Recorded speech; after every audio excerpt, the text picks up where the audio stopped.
terima kasih kepada Bapak Kepala Sekolah SD Negeri 2 Cibodas, Bapak Yusuf Ansari SPD yang telah bersedia menyempatkan waktunya untuk diwawancara.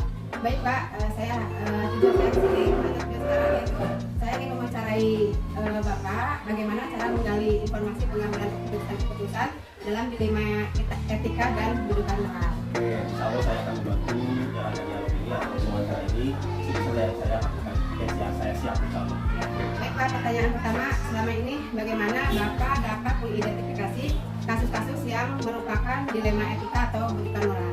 Oke, pada dasarnya ketika ada kejadian-kejadian, sebetulnya kalau diidentifikasi kalau udah ada kejadian-kejadian dari awal kita sudah pasti mempertimbangkan hal-hal atau hal moral yang biasa terjadi di masyarakat kita atau khususnya di lingkungan sekolah, biasa kenakalan anak sekolah yang pada umumnya di sekolah-sekolah yang lain juga sama, pasti ada kesamaan contoh hal ada ya kenakalan anak sekolah yang sifatnya misalnya berbicara kasar atau tidak sopan, baik berbicara sama guru, baik atau sesama teman, atau bahkan ada etiket yang lain atau perilaku yang lain yang sifatnya tidak sesuai dengan etika atau norma yang ada di masyarakat kita.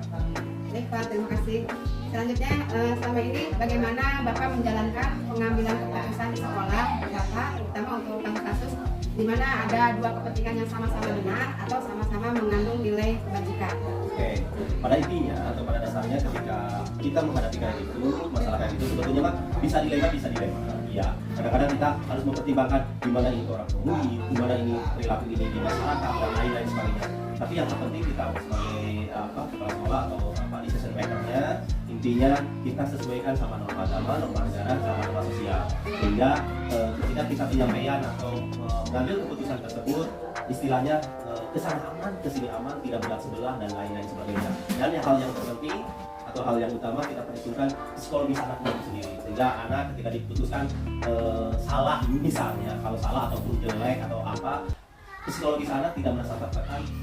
Kalau menurut saya wajar sekali ketika anak melakukan kesalahan karena sifatnya manusia adalah hal tepatnya salah. Bahkan kita hanya sebagai kepala sekolah atau guru, kita biasa arti dibiasakan habit menjadi bisa melakukan kesalahan. Begitu juga. Baik Pak, intinya harus mempertimbangkan menyesuaikan dengan norma agama dan sosial juga psikologisnya anak juga harus diperhatikan ya Pak ya. Yang terpenting itu yang harus diperhatikan. Baik Pak, sekarang pertanyaan selanjutnya yaitu langkah-langkah atau prosedur seperti apa yang biasa Bapak lakukan selama ini? Hal-hal atau prosedur yang biasa saya lakukan, pertama kita mendengarkan dulu kesalahannya apa, misalnya dari berbagai pihak dulu, misalnya versi guru, versi teman-temannya atau versi saksinya, baru kita melangkah selanjutnya yaitu memanggil yang bersangkutan atau yang salah, kita tanyakan kebenaran dia melakukan hal tersebut, benar atau tidaknya, baru kita mencari pemecahan masalah di mana ini, atau langsung kita BP, baik di BP secara personal atau individu. Yang keduanya di BP secara kelompok, artinya pensosialisasian ke anak-anak yang lain juga penting karena takut anak yang lain juga melakukan hal yang sama. Jadi kita tidak hanya anak satu aja, bahkan kalau saya biasanya suka ketika ada rapat orang tua murid, hal-hal yang sifatnya urgen kita sampaikan kepada orang tua murid, hal-hal yang kebiasaan banyak melakukan salah misalnya dalam satu hal atau etiket dan lain-lain sebagainya, sehingga anak itu di rumah juga sudah dibiasakan. Jadi dibiasakan tidak melanggar norma etiket tersebut. Jadi tidak hanya ke siswa aja, ke siswa yang bersangkutan, ke siswa secara berkelompok, ke kelas, bahkan ke orang tua murid disosialisasi. Ya, terima kasih, cukup gamblang ya Pak. Sekarang pertanyaan selanjutnya, hal-hal apa saja yang selama ini Bapak anggap efektif dalam pengambilan keputusan pada kasus-kasus dilema etika tersebut? Oke, pada intinya saya biasanya pendekatan di ilmu atau pendekatan kemanusiaan, baik secara individu ataupun kelompok. Biasanya kita berdialog dengan menggunakan kita sebagai friend atau sebagai teman si anak, biarpun kita kapasitas kita sebagai kepala sekolah, tapi biasanya saya memperlakukan saya sebagai posisi saya sebagai teman, biar dia gimana saya merangkul si anak dalam merangkul bukan ada yang merangkul kayak gini gitu ya, tapi merangkul dari bahasa, dari attitude atau body language kita kepada anak itu bahwa posisi kita itu bukan sebagai kepala sekolah, tapi sebagai temannya dia, sehingga dia bisa kalau cara-caranya pasti dengan bahasa yang mudah, dengan bersahabat, sehingga dia itu nyaman untuk mengeluarkan unek-unek atau kesalahan dia atau kelakuan dia yang kurang baik, sehingga dia itu bisa terus terang kepada kita karena kita sebagai teman atau friend dan lain-lain sebagainya, sehingga anak itu bisa berbicara langsung. Nah kalau udah kita anaknya itu merasa untuk menentukan atau bisa sampaikan menentukan keputusan atau mentreat itu anak, insya Allah akan lebih mudah. Begitu. Baik, dengan pendekatan humain Ya, ya, atau kemanusiaan ya Pak ya. Ya, baik Pak. Terima kasih. Selanjutnya Pak, pertanyaan selanjutnya, hal-hal apa saja yang selama ini merupakan tantangan dan dalam pengertian dalam pengambilan keputusan pada kasus-kasus dilema etika? Oke, sebetulnya ini pada intinya kalau di luar jangkauan kita, apalagi sekarang background anak kita biasanya yang start dari 3 tahun atau 2 tahun karena kopi, perilaku anak terutama dari etiket atau dan moral itu biasanya agak-agak liar gitu ya, kurang terkendali, sehingga ini menjadi dilema gitu ya, hal apa yang harus kita selesaikan terlebih dahulu, tapi dengan step by step atau dari langkah kecil aja, langkah kecil dulu gitu ya, apa yang harus kita tanamkan, kedisiplinan dan lain-lain sebagainya, itu pasti insya Allah itu anak bisa mengurangi dilema-dilema permasalahan yang tadi kita sebutkan. Contoh hal karena anak di sekolah adalah memelihara kebudayaan yang baik-baik, baik dari etika dan lain sebagainya, sehingga ketika kalau bahkan kedisiplinan, hal pertama yang saya tekankan adalah kedisiplinan, baik dari siswa, kedisiplinan guru, baik semua personil yang ada di masyarakat kita, khususnya lingkungan sekolah, didisiplinkan dulu sehingga nanti efeknya atau impactnya akan berimbas ke sana ke etika moral tersebut. Begitu Bu. Baik Pak, terima kasih Pak. Selanjutnya Pak, apakah Bapak memiliki sebuah tata cara atau jadwal tertentu dalam sebuah penyelesaian kasus dilema etika? Atau apakah Bapak langsung menyelesaikan tempat atau memilih sebuah jadwal untuk menyelesaikannya? Bentuk atau prosedurnya seperti apa? Boleh Bapak jelaskan? Baik, sebetulnya Pak kalau jadwal terstruktur itu kan biasanya dilema etika itu kejadiannya tidak, regulasinya tidak pasti harus hari apa. Sebetulnya kalau untuk penanganan atau itu tidak ada jadwal tertentu kalau untuk saya pribadi gitu ya. Tapi ketika dari awal itu diplotkan kepada guru-guru bisa masalah etiket, ketika ada etiket moral atau dilema etika dan lain-lain sebagainya, ditekankan dulu ke guru dari awal pembelajaran bahwa trik-trik itu ketika ada timbul di lingkungan sekolah. Bahkan ketika udah timbul, baik lagi ke pelaksanaan yang sifatnya sadari atau hal urgen tersebut langsung kita tangani. Tapi ada pun masalah tempat, kita memilih ruangan yang sangat kondusif sekali. Harusnya di sekolah kita udah harus ada tempat BP sih sebetulnya ya. Tapi ini semua sebetulnya tidak hanya dilema etiket ini tidak hanya permasalahan sekolah, sebetulnya permasalahan guru juga sama. Mungkin kalau dari guru bisa menyelesaikan di dalam kelas, baik secara individu atau secara personal ataupun secara kelompok. Jadi satu kelas di papatahan lah itu yang dikasih tahu dan lain. Kalau yang sifatnya udah tingkatnya lebih tidak bisa diselesaikan di tahap kelas, biasanya masuk ke ranah kepala sekolah atau lingkungan yang lebih general adalah sekolah. Biasanya saya mengambil satu tempat yaitu sebetulnya di ruangan kepala sekolah. Intinya sebetulnya tidak bisa sebetulnya harus tapi biasanya saya kalau nggak di ruangan kepala sekolah, di ruangan tamu yang tidak ada orang, yang notabene guru dan tamu-tamu tidak ada. Jadi saya memperkenalkan itu karena sekolah kita sebetulnya tidak mempunyai ruangan BP. Harus secara spesialisasi tempatnya harus nyaman, comfortable bagi siswa, bagi kita. Tapi karena berhubung tempatnya di kita tidak ada, jadi kami melakukannya kalau nggak ada di ruangan tamu yang sifatnya general umum atau ruang yang individual spesifik, yaitu di ruangan kepala sekolah yang di sananya tidak ada guru atau siapapun. Jadi kami cukup berdua atau bertiga dengan anak yang bermasalah tersebut. Jadi dirahasiakan dulu. Jadi dijaga kerahasiaannya biar dia juga nyaman mengeluarkan pendapat, dia juga mengeluarkan ungkap-ungkapnya kenapa bisa alasan dan lain-lain sebagainya, biar bisa dia nyaman. Karena balik lagi ke tadi premis tadi yang saya pertama, saya memperlakukan saya tidak saja sebagai atasan, tapi saya sebagai friend, sebagai temannya dia. Begitu. Baik Pak, terima kasih penjelasannya. Lagi Pak, adakah seorang atau faktor-faktor apa yang selama ini mempermudah atau membantu Bapak dalam pengambilan keputusan dalam kasus dilema etika? Oke, sebetulnya Pak ini karena sekolah adalah suatu sistem di mana support sistemnya sebetulnya guru semua guru, karena kita merupakan satu kesatuan. Kalau di sini yang harus berjalan kepala sekolah itu tidak mungkin karena kita merupakan satu sistem, berarti semua guru berdasarkan lingkungan sekolah. Pertama-tama mungkin kalau yang saya itukan adalah terciptanya suatu lingkungan yang baik, bersih dan terjaga, tertata, aman dan lain-lain sehingga kesalahan atau paradigma kesalahan etika moral tersebut bisa diminimalisir. Jadi kita sebetulnya gitu secara sistematik tidak hanya kepala sekolah saja, dari guru bisa ditularkan ke siswa dan lain-lain semua menjadi suri teladan karena sifatnya kalau anak sekolah SD ya central figure, artinya ketika cerminannya central figure di sana, artinya ketika biasanya anak mengidolakan seorang guru, ketika gurunya berperilaku maaf baik atau positif tanggapan ke anak, insya Allah anak juga akan mengikuti. Jadi intinya di sini hal-hal yang itu usahun dasar lah kita mengasih contoh yang baik kepada anak dan anak juga nanti insya Allah akan mengikuti contoh. Biasanya itu sesuai lah dengan petunjuk Nabi bahwa Nabi juga ketika membacakan makanan itu diri kita juga harus contoh dulu. Jadi ada idola ya Pak ya? Ada idola, apalagi anak kan segala figur biasanya ya Bu Erni, biasanya kalau apalagi 1, 2 kelas 1, kelas 2 kelas bahkan kelas 6 juga. Contoh hal kecil. Ketika ibu dan bapak gurunya menulis hal kecil aja dari menulis. Ketika tulisan ibu dan bapak gurunya baik, anak biasanya akan meniru idolanya atau gurunya tersebut. Atau ketika ibunya berdandanannya rapi, berbicaranya rapi, dia akan mengidolakan gurunya itu sendiri. Bahkan ketika hal-hal dari kelas 1 kelas 2 biasanya figur yang dia itu bahkan orang tuanya juga bisa kalah Bu ketika di anak sekolah mah, anak SD lah khususnya. Ketika ibu misalnya untuk menentukan etika orang kata ibu gurunya, kata Bu Anu aja, kata ibu gurunya yang diutamakan, bahkan orang tuanya bisa kalah Bu. Makanya kita di sekolah dibiasakan dulu menarik perhatian anak dulu dari attitude, dari segala macam, bahkan dari attitude berpakaian, attitude berbicara, attitude menerangkan, memecahkan masalah, anak itu pasti akan mengikut cara-cara. Bahkan insya Allah lah ketika gurunya udah jadi hal positif, jadi suri teladan, insya Allah anak-anak juga akan baik, begitu.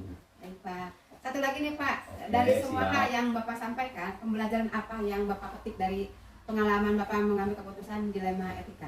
Oke, hal pertama mungkin karena sifatnya masalah adalah kompleks gitu ya, masalah itu pasti tapi secara garis besar pasti itu adalah kesalahan atau penyimpangan sikap atau attitude anak terhadap moral atau etika yang berlaku gitu ya. Intinya masalahnya itu sebetulnya. Tapi dalam permasalahannya berbagai macam teori atau praktek yang harus kita hadapi. Intinya mas sebetulnya bagaimana kita menghadapi anak yang sifatnya nyaman ke anak, psikologis anak tidak terganggu di sana, artinya tidak tertekan. Melakukan kesalahan itu hal yang wajar. Kalau bagi saya pribadi melakukan kesalahan adalah hal wajar. Cuman gimana nantinya kita cara penyampaian, cara memperkenalkan anak bisa menerima dengan baik, tidak terganggu secara psikologis, tidak. Kalau sifat malu pasti harus malu dulu gitu ya. Itu biar dia jerak. Tapi kesana biar dia bisa berubah secara alami, secara tidak keterpaksaan, sehingga biasanya kalau secara keterpaksaan kalau ada guru aja, nanti kalau tidak di lingkungan lain ya bisa melakukan hal yang sama. Nah intinya kayak gitu. Bagi saya sebagai top manager atau top leader di sekolah ini, banyak hal-hal yang memetik hikmah dari ini semua. Ternyata tidak mudah, banyak hal yang harus kita selesaikan. Tidak mudah untuk jadi seorang pemimpin yang ideal, atau tidak mudah untuk memanage semua warga sekolahnya. Kita udah harus mengenal psikologisnya, background dari dia, dari semua murid. Bahkan ketika anak atau guru melakukan kesalahan, maaf, berbicaranya jadi mulai batu dulu gitu ya. Biasanya kita lihat dulu backgroundnya, kenapa ini anak bisa melakukan kesalahan atau kenapa ini guru bisa melakukan. Tapi ketika kita udah tahu backgroundnya, insya Allah akan smoothly lah, enak lah menyampaikan hal-hal tertentunya. Sehingga bisa mungkin hal pertama yang saya tekankan adalah di sini karena saya sifatnya kedisiplinan. Kalau udah disiplin, udah dari awal, insya Allah hal-hal kecil jarang terjadi. Ketika disiplin anak udah baik dan benar, insya Allah dari dan lain-lain sebagainya bisa berjalan, dari pembelajaran, dari etika atau attitude anak dan lain-lain sebagainya bisa berjalan, bisa. Adapun kalau masalah tidak akan habis-habis, pasti ada timbul lagi. Itu ya Bu. Jadi pembelajaran bagi saya banyak sekali dari hal ini dan lain-lain sebagainya. Mungkin bagi Budi juga sama akan banyak, karena ini hidup dinamis, manusia itu terus dari hari ke hari, dari zaman ke zaman, pasti kesalahan itu pasti ada. Ya begitu Bu. Baik Pak, terima kasih kepada Bapak Yusuf Ansori selaku Kepala Sekolah SD Negeri 2 Cibodas atas waktunya hari ini. Banyak sekali keilmuan yang saya peroleh ya Pak. Dan insya Allah semoga bermanfaat ilmunya yang saya peroleh hari ini dan mudah-mudahan bisa menerapkannya ke depannya. Amin, insya Allah. Oke, itu saja Pak. Assalamualaikum. Waalaikumsalam warahmatullahi wabarakatuh. Saya bahagia sekali hari ini bisa bertemu dengan Ibu Yati Sumartini SPD MM, Kepala SD 1 Negeri Gunung Batu, Kecamatan Cibitung. Selamat siang Bu. Selamat siang, Bu Erni. Baik Bu, ada beberapa hal yang akan saya ajukan pertanyaan atau wawancara ya Bu. Ada beberapa hal yang akan ditanyakan. Selama ini, bagaimana Anda mengidentifikasi kasus-kasus yang merupakan dilema etika atau dilema moral? Baiklah, Bu Erni, saya akan mencoba jawab berdasarkan pengalaman saya aja ya. Selama ini saya mengidentifikasi kasus-kasus yang terjadi dalam permasalahan dilema etika ya, dilema etika atau kebutuhan moral. Yang pertama adalah saya menelaah seberapa pentingkah kasus tersebut untuk menuntut segera diselesaikan permasalahan.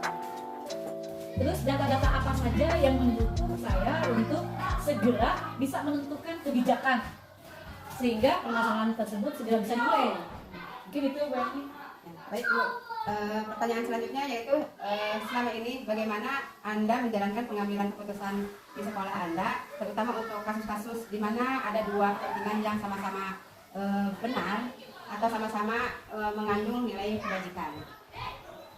Saya contohkan kasus yang pernah terjadi di sekolah saya ya, ini gini. Ketika ada dua permasalahan tersebut sangat penting. Permasalahan tersebut sangat menuntut untuk segera diselesaikan, tapi dua-duanya keadaannya sama-sama pentingnya. Kalau misalnya saya pilih yang satu, berdampak juga ke salah satunya. Salah satu contoh begini. Di sekolah saya ada satu kelas, yaitu kelas 3, di mana guru kelasnya purna bakti. Nah, tidak mungkin kelas 3 yang ditinggalkan guru purna bakti ini kelasnya kosong. Dan saya selaku pengelola manajernya harus pintar-pintar membaca situasi. Ada kelebihan, bukan kelebihan, ini ada dua guru mata pelajaran, yaitu guru mata pelajaran PADP dengan mata pelajaran PJOK. Nah, guru inilah yang saya akan tarik menjadi guru sementara di kelas 3 sebelum ada guru pengganti yang sesuai dengan kualifikasi guru kelas. Karena sekarang belum ada sampai sekarang guru pengganti di kelas 3 ini, nah saya menerapkan kebijakan bahwa saya harus memilih antara dua orang guru mata pelajaran ini, harus dialih tugaskan dulu untuk sementara dia menjadi guru kelas. Ini memerlukan beberapa kajian yang sama-sama saya menuntutnya untuk mana nih yang tidak terlalu luas dampaknya jika saya memilih salah satu. Nah, dari kasus yang ini saya memilih salah satu, yaitu guru PJOK yang menjadi guru kelas sementara, tapi Bu Erni ya, ini sementara sebelum ada guru pengganti. Apa yang menyebabkan saya menjatuhkan pilihan ke guru PJOK? Kalau menurut saya, kalau mengajar olahraga, ketika misalnya dia ini kebagian kelas 3 nih, mengajar olahraga, saya bisa mengalihkan ke guru olahraga itu nanti menjadi eskul. Ya, jadi kelas yang tadi seharusnya harus pelajaran PJOK di kelas lain, guru olahraga bisa mengalihkannya ke jam tambahan kayak gitu. Jadi kelas 4 misalnya yang harusnya dia ngajar tapi dia tidak bisa ngajar karena dia menjadi guru kelas, dia tambah jamnya nanti di luar jam belajar. Kenapa tidak memilih guru PADP kayak gitu ya? Karena kalau pendidikan karakter Bu Erni ditinggalkan, saya khawatir. Ini menurut hemat saya, menurut kajian saya khawatir mereka itu tersendat-sendat pendidikannya. Bukan berarti saya mengecilkan ke peran serta pendidikan olahraga ya, Bu Erni, bukan. Tetapi saya lebih memilih mengkhawatirkan pendidikan karakter yang dipegang oleh banyak orang kayak gitu. Karena keahliannya itu kan berbeda, Bu Erni. Terusnya lagi perlakuan pendidikannya pun berbeda. Ini pendidikan agama loh Bu Erni, kayak gitu. Kalau yang bukan ahlinya kan tidak mungkin. Itu harus pandai membaca situasi juga ya di lingkungan yang terjadi di lingkungan. Iya. Terus selain itu juga Ibu mengutamakan pendidikan karakter karena pendidikan karakter seperti ada di PAD atau PABP tersebut disampaikan secara kontinu. Iya. Jadi saya pikir tidak boleh terputus nih ya. Kebiasaan-kebiasaan pendidikan karakter misalnya. Kalau yang dari kelas kecil ada hafal-hafalan surat pendek seperti itu ya. Terus ada mulai pengenalan huruf-huruf hijaiyah seperti kayak begitu. Bukan saya mengecilkan guru kelas pun bisa, kan? Pasti bisa. Tapi kan keahlian tersebut itu memerlukan keahlian khusus ya. Ya, itu. Baik Bu, kita lanjut pertanyaan selanjutnya yaitu langkah-langkah atau prosedur seperti apa yang bisa Ibu lakukan selama ini? Langkah-langkahnya. Langkah-langkahnya ya. Mengenali kayak gitu ya, nilai-nilai apa yang saling bertentangan, seperti mengidentifikasi masalah dulu nih Bu Erni ya. Saya perhatikan dulu nih di kelas 3. Kelas 3 ini karakter muridnya yang sedang dari anak-anak yang anak-anak banget kayak gitu ya, Bu Erni udah lepas nih kelas 3 itu masa-masanya yang dia mau beralih kayak gitu kan ke anak-anak yang tanggung nih kayak gitu, yang bukan anak-anak banget. Jadi kelas 3 itu masih membutuhkan guru yang sangat ngomong kayak gitu Bu Erni ya. Nah tadi saya kan memilih guru olahraga ya, guru olahraga karena di olahraga itu kan untuk kelas bawah biasanya lebih banyak permainan Bu Erni. Nah anak kelas 3 saya berikan guru sementaranya di guru olahraga dengan harapan dia tidak terlalu jauh kayak gitu Bu Erni dengan keadaan guru yang sebenarnya kayak. Terus yang keduanya saya kan harus menemani guru pengganti nih untuk kelas 3. Seperti tadi karakter murid di kelas 3 itu kan masih membutuhkan ngomong kayak gitu kalau yang bahasanya kayak gitu ya, masih membutuhkan guru yang begitu sangat dekat tautan emosionalnya dengan siswa. Dan guru olahraga saya mohon maaf saya tidak mengecilkan guru PAI yang tadi bukan. Tapi karena olahraga ini fleksibel kayak gitu ya, dia bisa bermain outdoor juga kayak gitu. Mungkin kebijakan saya menerapkan guru olahraga, saya rasa lebih tepat karena saya mengenal karakter guru olahraganya. Kebetulan juga humanis, terusnya lagi dia suka ke anak-anak kayak gitu. Dalam artian suka ke anak-anak itu dia lebih cepat berinteraksi dengan anak-anak yang memang masih dalam keadaan masih membutuhkan perhatian khusus ya, kedekatan khusus seperti itu. Terus yang selanjutnya adalah langkah yang selanjutnya adalah saya lebih memperhatikan kepentingan siswa kayak gitu Bu Erni. Dalam artian siapa nih guru yang bisa lebih dekat dengan anak-anak, di mana dia bisa bermain kayak gitu ya. Terus pola pembelajarannya juga di kelas 3 lebih banyak ke kayak SDK, terus ada pembelajaran yang sebelumnya ada permainan-permainan dulu lah Bu Erni supaya mengemas pembelajaran dengan menyenangkan. Baik, terima kasih Bu. Jadi langkah-langkahnya pertama mengenali dulu ya, mengenali nilai-nilai yang ada pada guru ya, terutama yang bertentangannya. Terus yang keduanya memahami karakter guru, terus selanjutnya yaitu menggunakan pendekatan yang berpihak pada murid dan guru. Iya. Nah selanjutnya Bu, pertanyaan selanjutnya yaitu hal apa saja yang selama ini Ibu anggap dalam pengambilan keputusan pada kasus-kasus dilematika?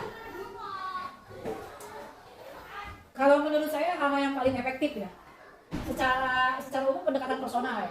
Jadi pendekatan personal di mana saya harus mengenal masing-masing guru yang menjadi anggota di sekolah yang saya pimpin ya kan. Misalnya ini si A karakternya begini nih. Mungkin yang ini mah pendiam, yang ini mah cemburuan, yang satu lagi pemarah misalnya. Itu saya harus pelajari benar ya.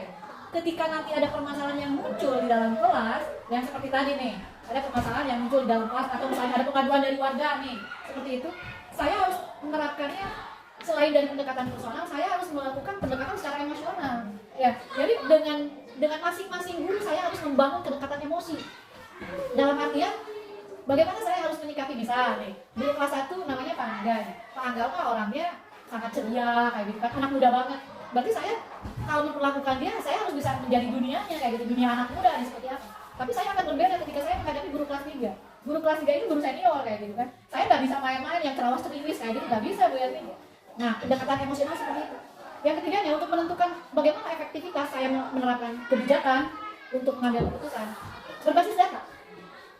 Salah satu contoh kayak begini, misalnya ada pengaduan nih Bu Erni.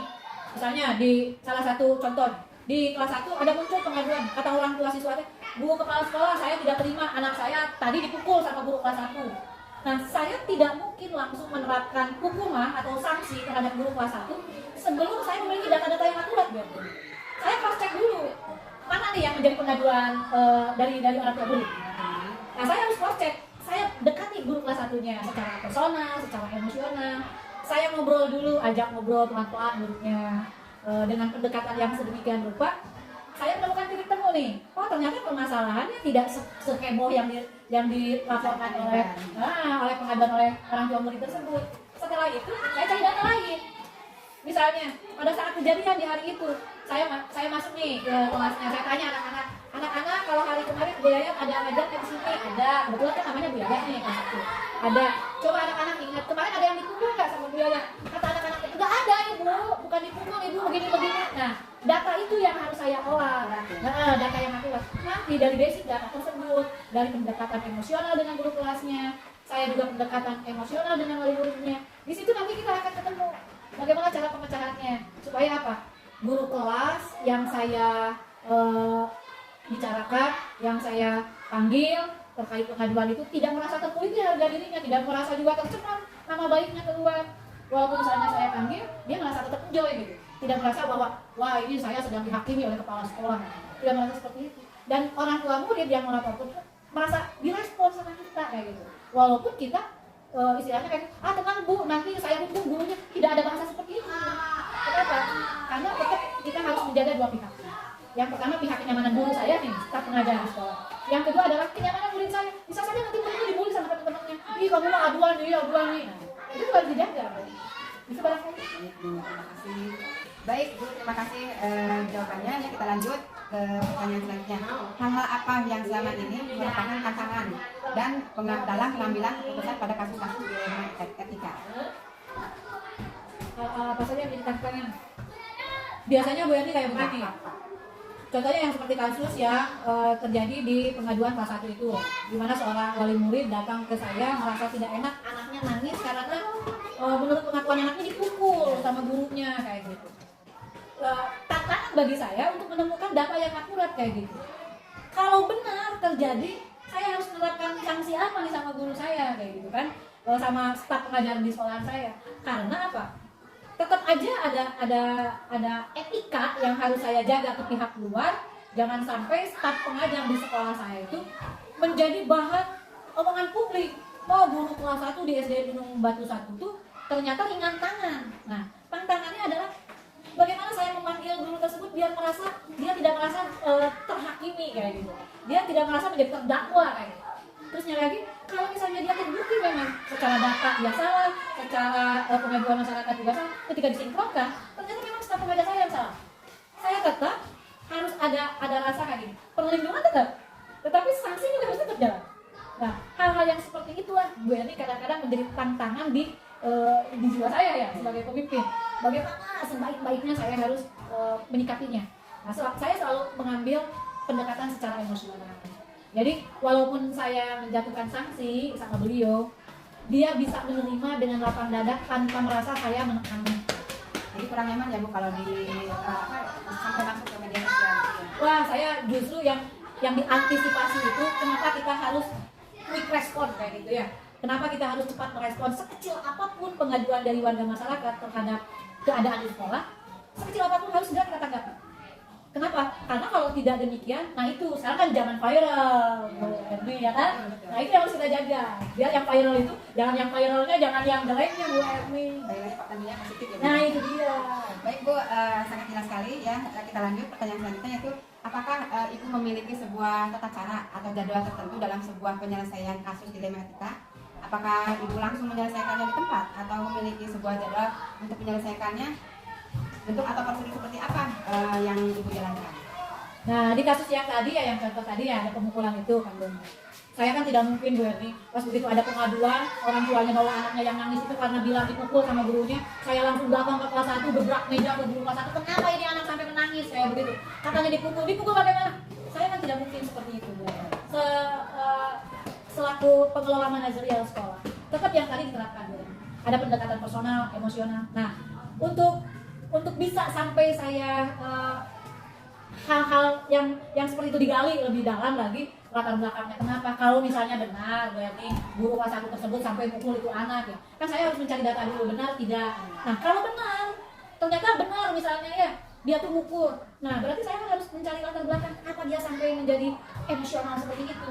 Nah saya menerapkan program supervisi klinis berarti di mana untuk 1 bulan nih, setiap minggu hari Senin misalnya saya panggil, ngobrol, bagaimana nih. Nanti saya minggu depan telaah lagi apa yang saya hari ini terapkan, kebijakan ke dia.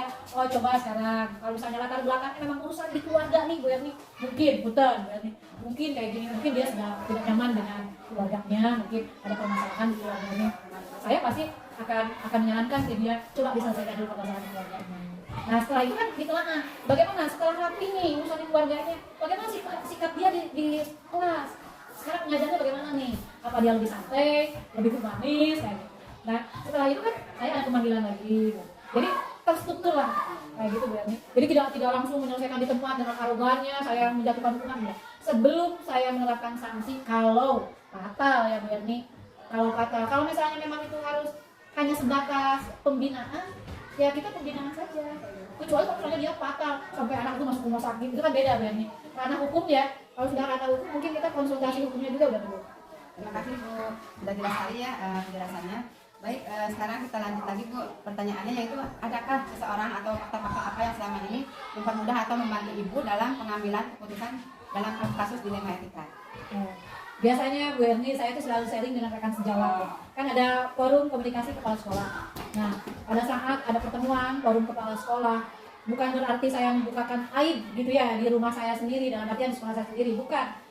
Saya membutuhkan sharing dengan rekan sejawat. Barangkali ada rekan-rekan sejawat yang pernah mengalami permasalahan yang saya hadapi kayak gitu.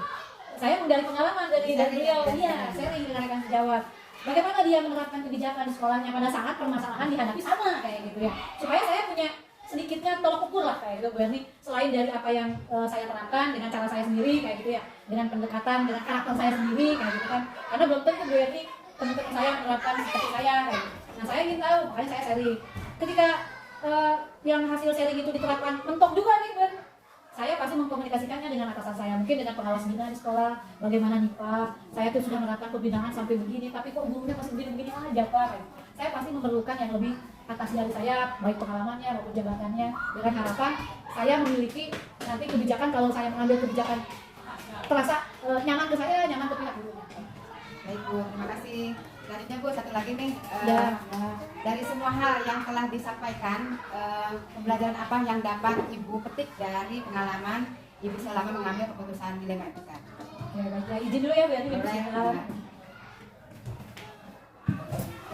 Selama saya menjadi kepala sekolah dengan berbagai macam permasalahan ya, banyak hal yang saya mendapatkan pembelajaran. Karena suka atau tidak suka, kepala sekolah itu yang dihadapi bukan hanya guru-guru saja ya, tapi permasalahannya kompleks kayak gitu. Apapun yang menjadi permasalahan, apalagi yang tadi permasalahannya seperti menghadapi guru yang seperti itu yang diadukan oleh warga masyarakat karena kekerasan mungkin ya, ada bukan KDRT ya. Tentang perlindungan anak tentunya. Nah kayak gitu. Sekarang kan kekerasan terhadap anak itu sudah jelas hukumnya Bu. Tetapi dari sekian macam permasalahan yang timbul, pembelajaran buat saya, segala sesuatu permasalahan itu pasti akan selesai jika dibicarakan. Ya, segala sesuatu permasalahan tidak ada yang tidak akan selesai selama kita masing-masing membangun niat bahwa masalah itu bisa diselesaikan dengan baik-baik tanpa harus ada mata melotot, tanpa ada otot kayak gitu, apalagi sampai maju ke ranah hukum. Selama kita masih bisa bicara baik-baik, mengkomunikasikannya baik-baik, mencari solusinya dengan baik-baik secara bersama-sama, why not kayak gitu. Jadi tetap aja Bu Erni, yang pertama itu adalah saya harus mengidentifikasi permasalahan itu agar saya bisa bukan legowo Bu Erni, saya tidak arogan kayak gitu. Kalau saya mengkaji dulu Bu Erni, ada rasa sabar di saya untuk melihat dulu, mengamati dulu, latihan sabar loh Bu Erni kayak gitu ya kan. Jadi menjalin komunikasi yang baik, Iya, dengan komunikasi. komunikasi akhirnya kita bisa mendapatkan solusi. Terusnya lagi Bu Erni, dari hari ke hari berarti sikap saya terus kan berusaha memperbaiki diri kayak gitu Bu Erni. Karena apa? Kan harus menjalin komunikasi dengan orang lain sebaik-baiknya itu memulai dari kita dulu. Bagaimana saya harus bisa berkomunikasi baik dengan para guru saya kalau saya sendiri tidak bisa membenahi diri saya? Bagaimana attitude saya, bagaimana penampilan saya, kayak gitu, bagaimana bicara saya, berarti kan saya dulu. Itu aja. Baik Bu, terima kasih. Sama-sama Ibu Erni. Sukses ya Bu Erni. Semoga jadi